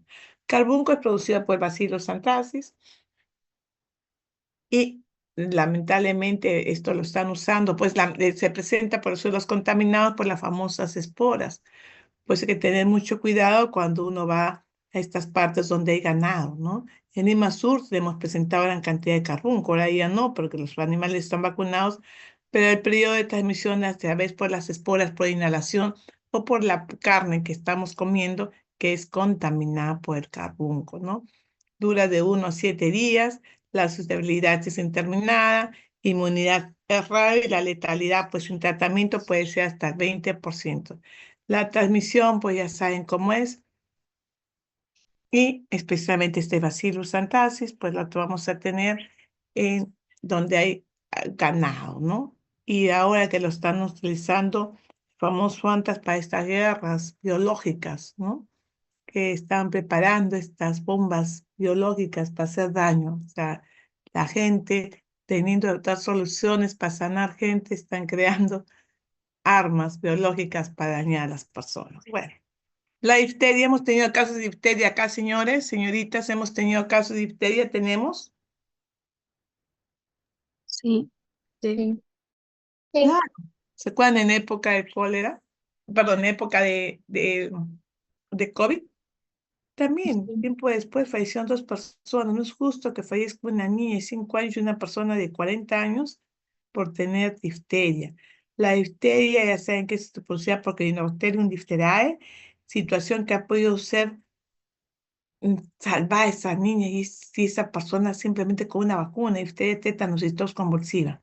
Pero incubación de 2 a 5 días, comienza esos exudados, malestar y lo peor es que es esa membrana grisácea, pues que sangra terriblemente, ¿no? Esa es la difteria. Chagas, ¿tenemos en el Perú Chagas? Sí, también. Sí. Sí. Sí, doctora. Yo he visto Chagas generalmente a nivel de valles, en Ica, en Tacna, he visto bastante en Moquegua, ¿no? Producida por quién el Chagas es, ¿quién es el vector? Ya sabemos que es el Trypanosoma cruzi, ¿el vector Trypanosoma. quién es? Tommy Festans. ¿Y quién es la chirimacha o la cucaracha? Chirimacha. Chirimacha. Chirimacha, ¿ya? Para que se acuerden, una cucaracha, una vez pregunté en el examen, y por si acaso le estoy avisando, voy a colocar un mapa del Perú y le voy a indicar día donde hay mayor incidencia de Chagas, por si acaso, ¿no? Vamos a ver la susceptibilidad, que es toda persona, y no se conoce muy bien este mecanismo de inmunidad, pero sí, lamentablemente en las noches la persona está durmiendo, o sea, la chirimacha va, le pica, deja sus heces por ahí, deja el tipanosoma, la persona se rasca, se introduce y dice, estoy asintomático, no tengo nada. Lamentablemente, cuando la persona va a donar sangre, se le hace la prueba y sale que la persona es portador de tiene trypanosoma, ¿no? Tiene sus chagas y ahí comienza todo el lloro de todas las personas, porque realmente, pues no hacemos la enfermedad pero sí lo tenemos en la forma crónica. Y luego hay complicaciones, ¿no? Cuando decíamos, ¿no? El corazones grandes, ¿qué pasó con la parte cardiovascular? Las complicaciones y recién se ve que la persona ha tenido Chagas, ¿no?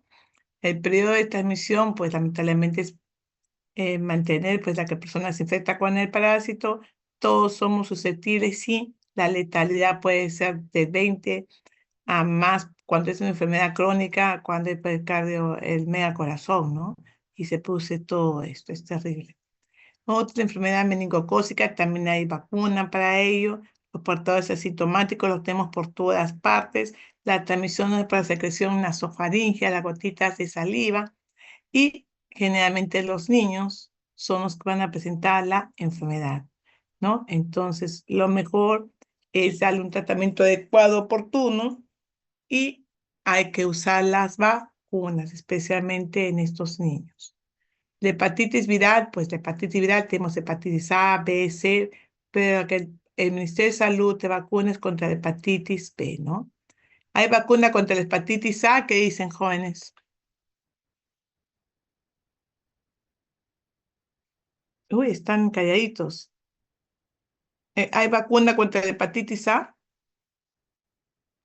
Sí, doctora. Sí, doctora.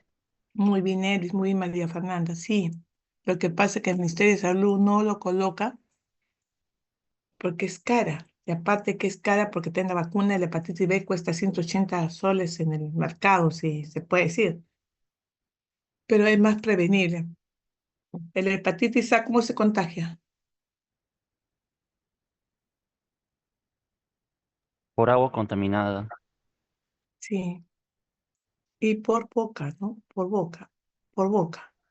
Yo tomo de un vaso, tengo hepatitis A, la otra persona toma el vaso, la otra persona y todos nos contagiamos. Es más fácil la transmisión. Muy distinto a la hepatitis B, que sí, lamentablemente va a ser por la piel, por las relaciones generalmente sexuales o contaminación, pues cuando yo me ingole con otra persona le va a transmitir la hepatitis B. Pero incubación es hasta 180 días, la transmisibilidad ya saben que puede durar cuando tenemos un portador. Acuérdense, la inmunidad solamente lo va a dar la vacuna cuando hemos tenido la enfermedad, y la letalidad, si es pues lamentablemente una hepatitis fulminante por la que ya tengo una persona que es susceptible, parte de una de las condiciones de baja resistencia, puede tener una enfermedad crónica por la hepatitis viral, y hay una cirrosis y finalmente fallece la persona. Es muy triste por no estar protegidos, ¿no? Por no tener la vacuna, fallecer por esta hepatitis. Ahora, acá ya viene la complicación. Ustedes miran, pero doctora, que ese caso probable, sintomático, confirmado, doctor, no. ¿Se acuerda que nosotros hablamos? Ya le quiero ir introduciendo poco a poco. Con nosotros hablamos, no, yo no digo tengo una vesícula, tengo un apéndice, sino que digo tengo un caso de dengue, un caso de malaria, un caso de fiebre amarilla, un caso de sarampión, un caso de leishmaniasis. Entonces, cuando yo digo tengo un caso, hay que ver si es un caso sintomático, un asintomático, un caso confirmado o un caso descartado. Cuando yo señalo y lleno, porque todas estas enfermedades se llenan a través de una ficha epidemiológica, yo digo, tengo un paciente que tiene fiebre, ictericia, orinas oscuras, ¿no? Las transaminasas están elevadas, TGP, TGO, y sobre todo su perfil hepático. Las bilirrubinas están aumentadas, generalmente la directa, entonces ya ha venido y ha tenido a lo mejor relaciones sexuales sin protección. Digo, es un caso probable sintomático de hepatitis, ¿no? También una persona que se saca para donar sangre a lo mejor, ¿no? Y no tiene ningún síntoma, o simplemente se le saca de rutina y se ve que tiene estas amenazas altas, y decimos, ojo, puede ser un caso probable asintomático de hepatitis. Pero cuando decimos caso confirmado, cuando realmente los marcadores serológicos me dan positivos hepatitis B, digo, es un caso confirmado de hepatitis B. Y cuando los marcadores serológicos salen negativos, que digo, es un caso descartado de hepatitis B. Ya hablamos de caso probable, caso confirmado y caso descartado. Inclusive hablamos antes de casos sospechosos. Yo sospecho que puede ser una hepatitis. Ya veo una persona itérica que viene y fiebre, ¿no? Y yo digo, sospecho, y es un caso sospechoso de hepatitis. Y el portador crónico, pues, es aquella persona que es confirmado contra la hepatitis B por el antígeno de superficie y puede ser asintomático, asintomático precrónico, ¿no? Y es aquella persona que va a ir contagiando a los demás. Tétanos es producido por Clostridium tetani. Generalmente el reservorio va a estar pues en la contaminación que van a tener pues estas partes por el intestino de animales, en la tierra, ¿no? En estos sitios agrícolas.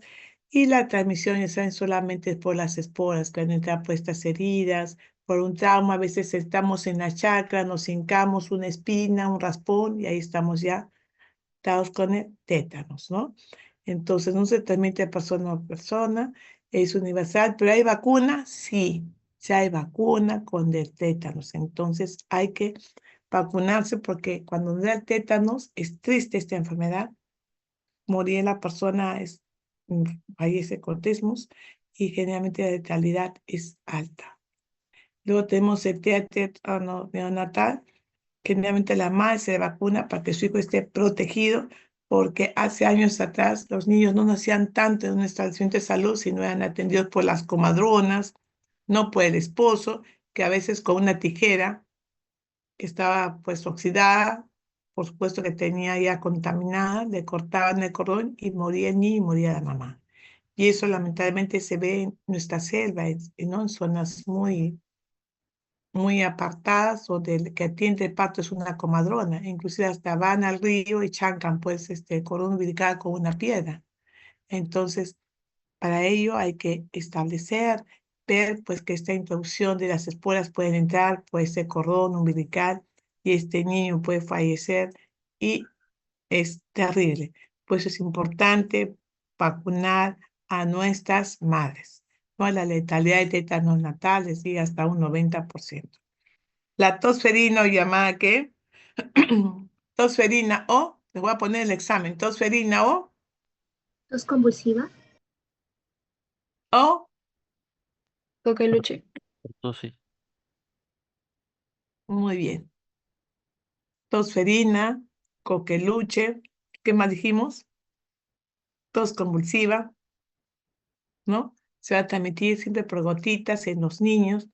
Cuando un niño se contagia, generalmente van a contagiarse al grupo de niños, porque el niño todo se juega con la pelota, los demás niños juegan también con ellos y todos se contagian. Entonces, el cuadro comienza con una gripe y termina con una tos que llega a una tos paroxística que inclusive hasta llega a vomitar al niño, ¿no? No puede, a veces se asfixia.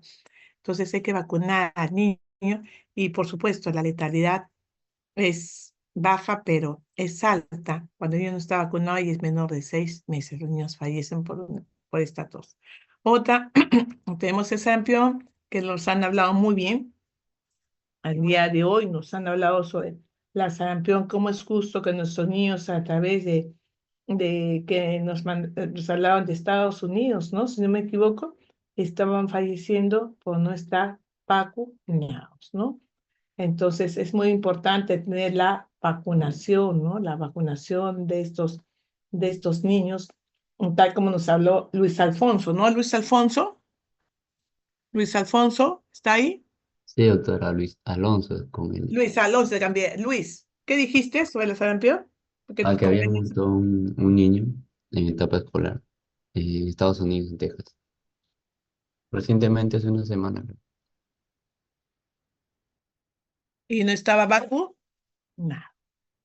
Entonces no podemos decir que hemos eliminado completamente la sarampión. La sarampión pues la tenemos, viene con fiebre, malestar general, unas gotitas, unas falta de apetito, viene con unas lesiones muy marcaditas, grandes, no son chiquititas como la rubiola, un poquito más grande. Vemos en la boca las manchas de Koplik y sobre todo pues, la erupción eritematosa que viene así como, esta sarampión viene así como cuando uno se pone una chompa, baja de la cabeza hacia los pies, ¿no? Así, baja y generalmente vamos a padecer pues estas lesiones y especialmente no va a afectar palma de manos ni planta de pies, ojo, ¿no?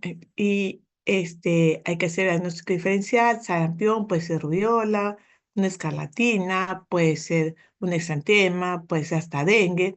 Y el agente etiológico es un virus, Paraxovidae. La distribución lo tenemos muy marcado en países europeos, pero miren, tenemos ahora en Estados Unidos, lo que me llama la atención, el cervoyo y el hombre, ya saben cómo se transmite, por las gotitas o por los artículos que la persona tiene. Está con su sarampión, se saca el polvo, lo deja ahí, viene la otra persona, se coloca y ahí se contagia, ¿no? Las secreciones se estornuda, también contagia si la persona no está vacunada, la otra persona, pues el contagio va a ser rápido. Nosotros tuvimos acá 3 casos de sarampión en gente jóvenes que vinieron a prestar ayuda a nuestros niños y tenemos que agradecer a nuestros niños que estuvieron vacunados y ninguno hizo enfermedad. Estos 3 jóvenes que vinieron de Alemania hicieron la enfermedad, ¿no? Es altamente contagiosa y entre ellos se contagiaron porque no estaban vacunados, ¿no? La susceptibilidad, pues, nos va a dar la inmunidad solamente cuando tenemos que la vacuna. Y si hemos tenido la enfermedad, pues también nos va a dar la inmunidad. Se dice que hubiéramos cumplido bastantes años limpios de sarampión, pero el año pasado tuvimos 2 casos. Una persona de 20 y tantos años y un niño que presentó sarampión en la región de Surco. Por eso hicimos un barrido que se hizo pues el año pasado a todos, que duró desde octubre, noviembre, diciembre, que inclusive ustedes ayudaron también a tocar las puertas, los otros compañeros a tocar puerta por puerta, porque el barrido es para todos. Todo niño menor de 5 años, esté o no esté vacunado, se les vuelve a vacunar para poder cerrar este ciclo y no estén contagiándose a más niños, ¿no? El ébola es una enfermedad viral, también muy aguda, que se presentó la primera vez en el Congo, ¿no? Y que generalmente, pues, su contagio es rapidísimo, ¿no? Tiene varios tipos de géneros, pero se considera que es un virus que lo tiene el murciélago. O sea, cuando tiene la persona, se va a contagiar y el periodo de transmisión va a ser súper rápido a través de la parte de secreciones que tiene la persona o el propio sangrado. La transmisión se dice que es a la persona por estos animales y por ello la manipulación con estos chimpancés, monos y otros, o estas personas que han fallecido a consecuencia del ébola, el contagio es rápido. La susceptibilidad es también, se están haciendo todo posible para crear una vacuna, se están invirtiendo, pero llegó un momento que hubo un brote muy grande que llegó hasta España, inclusive en algunos casos llegaron a Estados Unidos. La sintomatología tiene cefalea, malestar general, erupciones cutáneas, pero el sangrado viene porque hay una falla hepática y una falla renal, ¿no? Produce una hemorragia y mueren. Creo que lo han visto ustedes hasta en películas, lo que es lo del ébola. El tratamiento no es un tratamiento eficaz, no hay vacunas, se están haciendo las vacunas, están ahora todavía en la prueba de ensayo y lo mejor es lavarse las manos, ¿no? La protección personal y no manipular, pues, estas personas que en estas ceremonias, porque ellos en esas ceremonias tendían a lavar a la ropa de esa persona que había fallecida y todos que lavaban la ropa, cogían la ropa que estaba con la sangre de ellos, pues se contagiaban rápidamente. El otro es el COVID, que yo no voy a hablar del COVID, que saben que es el virus de SARS-CoV-2, que ya saben cuántos días dura. Ustedes me van a dar mejor que ellos, saben que solamente a través cuando sale la IgG o la IgM vamos a ver que tenemos el COVID y solamente la prueba molecular PCR a tiempo real, que es esto, PCR a tiempo real, que nos van a dar la enfermedad. El tratamiento no hay, solamente lo único que se ha podido cortar esta cadena de transmisión ha sido que la vacuna, ¿no? La vacuna que realmente nos ha ayudado bastante, pero también ha dejado secuelas, ¿no? De la vacuna. Y da mucha pena ir a colegio médico y ve la cantidad de colegas que han fallecido, ¿no? Y todos los que han perdido, pues, a un familiar debido al COVID. Otra es la viruela símica que sí se ha presentado últimamente. Se detectó en el año 1958, posteriormente entraron a los humanos en el 70. Son estas lesiones vesiculares que se producen en la piel, boca, inclusive es por contacto sexual generalmente. ¿Le hemos presentado? Sí. ¿Le hemos tenido? Sí. Inclusive han llegado pacientes al Centro de Salud Virgen del Carmen también. Eh, Y para ello, pues hay que sacar también las muestras, sacar una muestra serológica, un hisopado de piel, de esas costritas que tienen. Y como les vuelvo a decir, pues la parte de transmisión es generalmente sexual, ¿no? Hay que hacer diagnóstico diferencial de la viruela símica con varicela, ¿no? Con sífilis, con herpes y con todos ellos.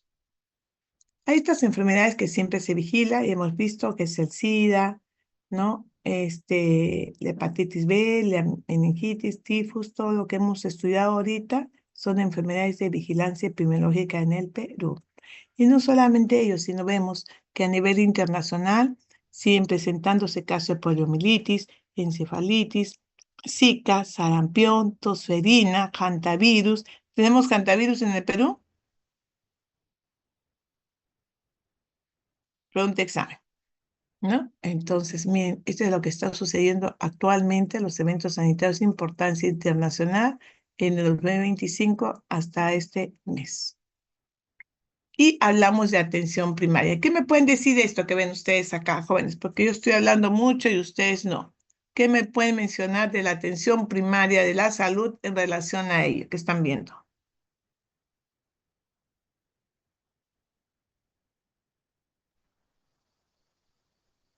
Que son poblaciones jóvenes que no tienen acceso a una un buen servicio de salud, por lo que se deben más bien las personas del establecimiento médico dirigirse a estas poblaciones para poder brindarles chequeos o inmunizaciones.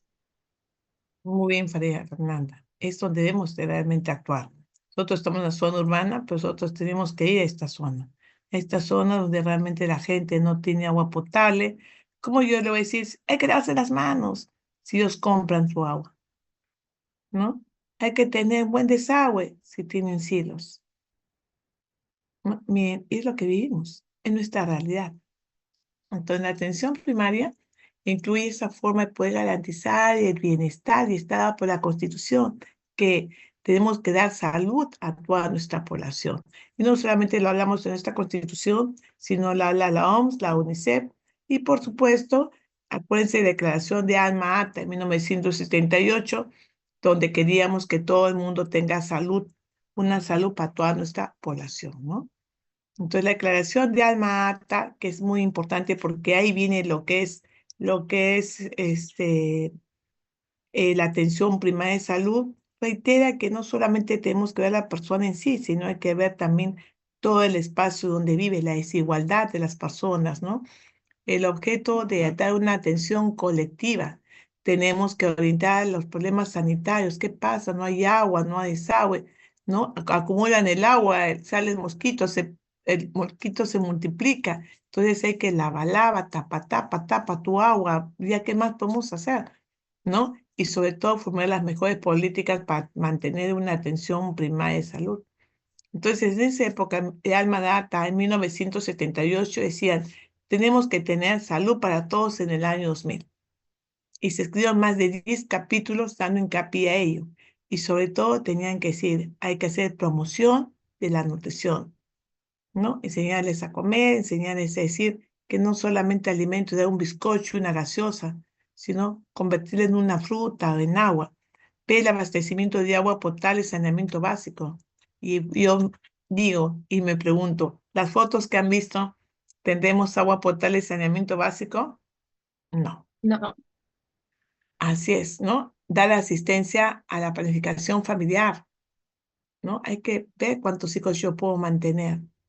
Inmunizar, las vacunas, hacer la prevención en caso que haya una zona endémica de ciertas enfermedades, como hemos visto, lo del dengue, educar a la población, dar un tratamiento oportuno y suministrar medicamentos esenciales. ¿No? Por eso el Ministerio de Salud, cuando hace su receta, recetamos los medicamentos esenciales y nombres genéricos. Yo no puedo poner la marca de un producto, sino los medicamentos gratuitos que damos nosotros en el Ministerio de Salud.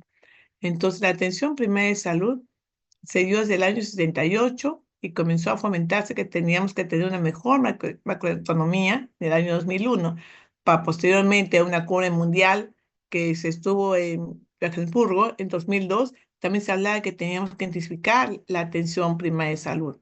Hasta inclusive en el Perú hubo un plan de fortalecimiento de primer nivel de atención del 2011 al 2021. Por lo tanto, la atención primaria debe abarcar las mejores necesidades de nuestra población, darles tratamiento oportuno, rehabilitarlos y en caso contrario, darles los cuidados paliativos. Por eso es que inclusive ahora, gracias al CIS, damos tratamientos oncológicos gratuitos. Entonces, la atención primaria de salud lo que se quiere es que tiene ciertos principios: equidad, justicia social, respeto a la diversidad cultural. Yo no voy a decir, pues, allá como parecía en Huancavelica, no, el parto tiene que ser horizontal. Las personas quieren dar su parto vertical, que lo den, pero con todas las maneras de bioseguridad. No, la cobertura y acceso universal, todos tienen que tener un establecimiento, tenemos que llegar a nuestra población. Por eso ustedes cuando salgan van a hacer sus serums en donde, en un caserío, en un asentamiento humano, una zona lejana. Y el Ministerio de Salud te va a pagar. Te va a pagar porque vas a ir a una zona de altura, una zona de peligro, una zona de frontera, para que puedas dar salud a esa población alejada que tenemos. La atención primaria de salud es una participación social y comunitaria y tenemos que dar una respuesta oportuna y resolutiva a estos casos. Por lo tanto, la atención primaria de salud está dada que todos tenemos que tener una cobertura de salud. Por eso salió el CIS. Hay una reorientación financiera para que pueda hacer una atención completamente gratuita a la población que no tenga un seguro. Tenemos que programar a la población que realmente necesita. Tenemos que dar modalidad, su organización, una articulación intersectorial. La doctora Guillén no solamente va a hablar con la municipalidad, tengo que hablar con la iglesia, con la educación y sobre todo hacer un recurso humano no convencional, hablar con nuestra propia comunidad, con el vaso de leche, con los populares, los mercados, con todos ellos. Entonces, la atención primaria de salud es una estrategia de trabajo y sistema sanitario, que no solamente queremos ver al individuo, sino queremos ver así a toda nuestra comunidad. Tenemos que salir a hacer una visita de familia. El objetivo es tener una cobertura a toda nuestra población y es lo que quiere la OMS, ¿no? Que sea integral, en los cuales quiero ver las necesidades de nuestra población, que sea integrada porque tiene que ser constante. Y ahí en epidemiología, hacer la prevención y el diagnóstico y tratamiento de las enfermedades. Que sea continua, que no solamente vaya una solamente a ver esa población, sino que esté continuamente con mi población viendo qué necesidades tiene o qué problemas de salud presenta. Que sea activa, que sea accesible. Si no van ellos, nosotros tenemos que ir. Entonces tenemos que dar una atención a toda nuestra población, que lo que queremos es ver masas, pueblo, no una sola enfermedad. Entonces tenemos que desarrollar equipos, porque yo no lo voy a hacer sola, lo hacemos con enfermería, lo hacemos con obstetricia, con salud bucal, con todos ellos. Tenemos que establecer una relación muy estrecha con la comunidad, hacer un programa evaluable y sobre todo también hacer docencia e investigación. Ahí donde entran ustedes. Ustedes están haciendo la parte de atención de salud. Cuando les digo van a preparar sus estrategias y van a una charla a la comunidad, pues lo van a hacer. ¿Y por qué investigadora? Porque al final ustedes van a hacer una investigación sobre lo que se está presentando en la realidad de nuestra población. Entonces, un establecimiento integral, es un establecimiento, ya sea un puesto de salud, un centro, un hospital, un policlínico, es un establecimiento de salud. No está entendido solamente como un edificio, sino hay que darles actividades de prevención, ¿no? De promoción, y sobre todo garantizar pues la atención a la persona y a la familia, rehabilitarla, ver si en esa comunidad tenemos alguna enfermedad de brote, pues hacemos vigilancia epidemiológica, hacemos docencia y sobre todo hay que hacer gestión, porque también hay que ver qué es la gestión que se hace con la comunidad y también cómo adquiero yo mis recursos financieros para responder a la población. La atención familiar y comunitaria es muy importante, porque no solamente voy a ver el individuo a él solo, sino a la familia, a la comunidad. ¿Por qué? Porque si no cuido y doy mis servicios profesionales a toda mi familia, no voy a poder dar un abordaje bueno de mi atención primaria de salud. Especialmente queremos mejorar la pobreza, que va a ser muy difícil, la desnutrición, quiere decir, estamos mejorando la anemia y mejorar la mortalidad infantil y materna. Entonces, lo que se quiere que hay un pacto que es el 30-30-30, en los que así como había llegar en el año 1978 en Alma Ata decían llegar al año 2000 salud para todos, ahora dicen de que tenemos que tener un pacto 30-30-30 que se quiere para el 2030 tener pues un derecho universal para que las personas tengan buen acceso a cualquier establecimiento de salud. Pero eso tiene que ver también la parte financiera. Entonces, la ley 29344 salió del LAUS. ¿Qué es el LAUS? Jóvenes, ¿qué es el LAUS?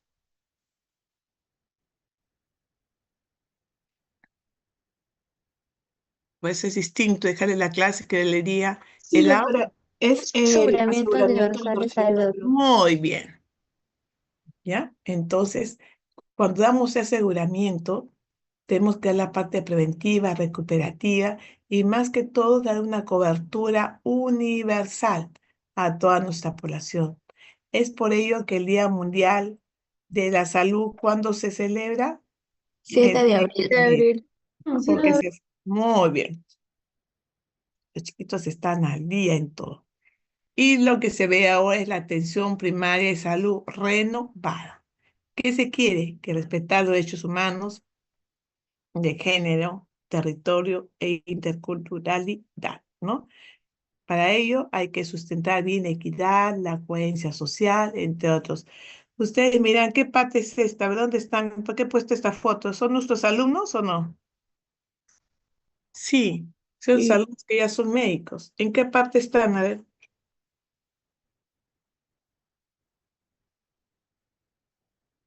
En Lima, sí. En los pantanos de Villa. Los pantanos de Villa, colindando con lo que es las casas de las brisas, ahí hay una islita y ahí viven así nuestras personas. Entonces vamos a ver si está ahora, pues hay que visitar, puede dar miedo con tanta situación que pasa, hasta da miedo ir en esas zonas, ¿no? No por ellos, sino por tanto delincuente que ahora está dado mezclado en nuestra sociedad. Muy bien, señores, espero que la próxima clase ya les he dejado tarea, se les ha hecho que por favor hagan su estrategia sanitaria, la van a presentar la próxima semana y una de ellas la van a editar así, ¿no? Van a editar nuestros propios pacientes que están ahí para posteriormente salir a la comunidad y por supuesto ya nos vemos el próximo sábado, ¿no? Porque yo quisiera hacer las clases el día jueves, pero yo respeto lo que es Semana Santa.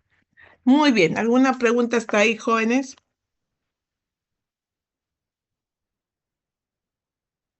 Todo bien, doctora. Todo claro, doctora. Todo claro, doctora. Claro, Ya doctora. están Todo bien, Todo contentos. claro, doctora. doctora. Qué lindos. Están la próxima semana, están contentos que ahora esté el feriado, ¿no? ¿Qué van a hacer en Semana Santa? A ver, cuénteme, ¿qué hice milagros? Yamil, ¿qué me dice? A ver, en Semana Santa, ¿qué van a hacer? Estudiar, doctora. Ay, para estudiar. ¿Qué vas a estudiar? A ver, cuénteme, jóvenes. Yo no Fármaco.